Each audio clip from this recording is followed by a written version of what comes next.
Hello, everyone. This is the Abundance Oracle here on a chilly day. I think we have a couple more weeks left of this cold weather and then we're all set. Anyway, today is, I have a little story for you. And I was pondering this over, given I have maybe 20 more years left to live or 25 years left to live and some goal planning. And I thought to myself, if I was younger right now, like my two children are, what advice would I give to them? And I would say to them, being a millionaire is not going to be enough money by the time you go to retire. Uh, I have, I think I have a very strong conviction that you should be aiming much higher, hundreds of millions of dollars, if you're young or if you're in your 20s or beginning of your 30s. So let me just tell you a little story about this and a little bit about my young days of when I started to make my goals and accomplishments and plans and things like that. And maybe you can steal some of the ideas from what happened to me for you to use. When I was young in my 20s, I did a course on time management and goals.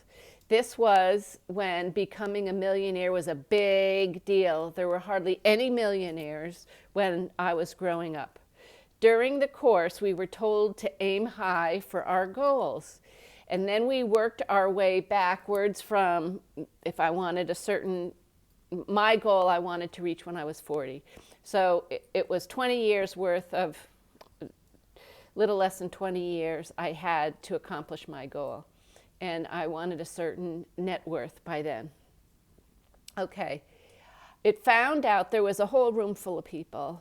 I aimed the highest for the highest net worth than anybody else did in the class by 40 years old.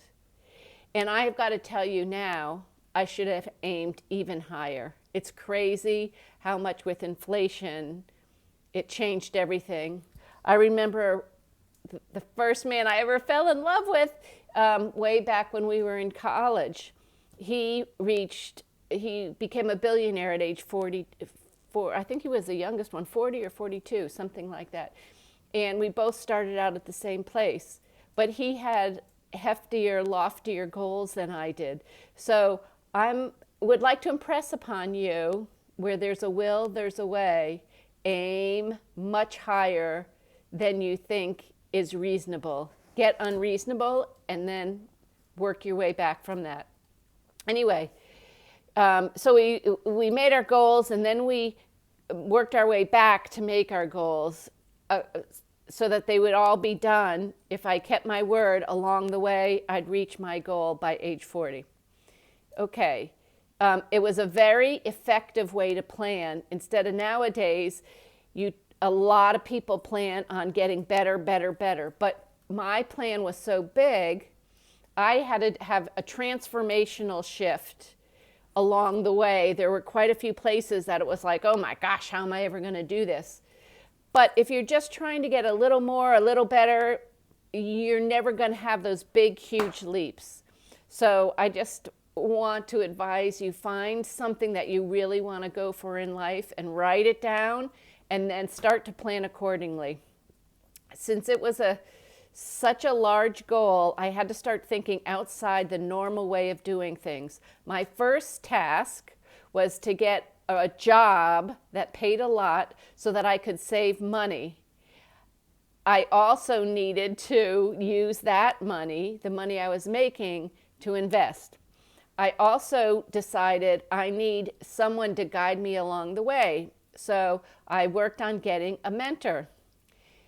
He ended up becoming my best friend. He was older, was experienced in building very successful business, and had very good morals. My first question to him was, if you were my age and were starting all over again, what would you do differently?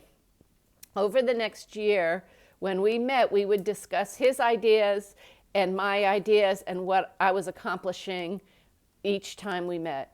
He said that his wealthy friends either built a business or accumulated real estate to become very successful. I was excited to hear this since my family loved real estate, but it was the women in my family that were all realtors, starting with my crazy Nana, my grandmother. Then my mom, my aunt. I got my realtor's license. My sister is a broker, real estate broker, and eventually my dad was a broker as well.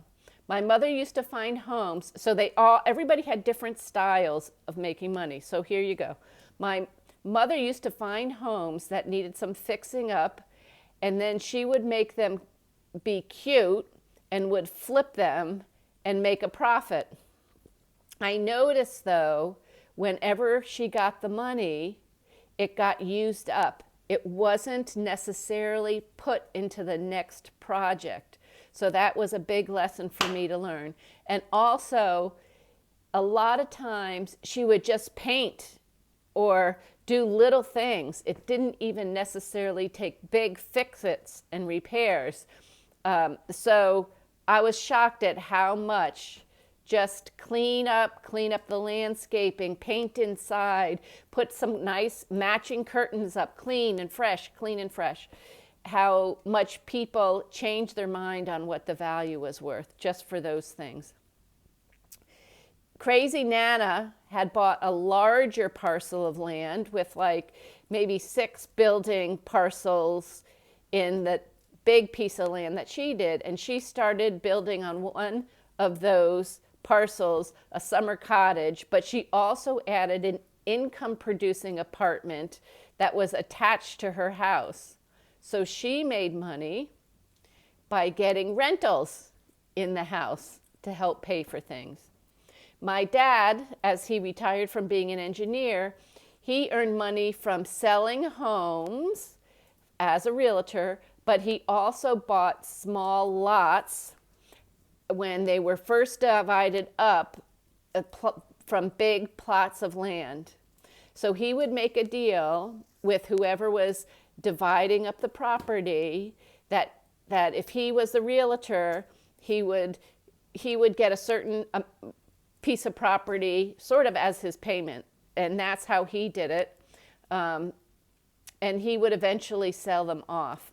I had an obscure knowledge of real estate, so when I earned my income in the finance field, my weekends were all about buying an old house, having a roommate to pay for repairs, and to help saving money. I was in my late 20s and had work parties with my single friends.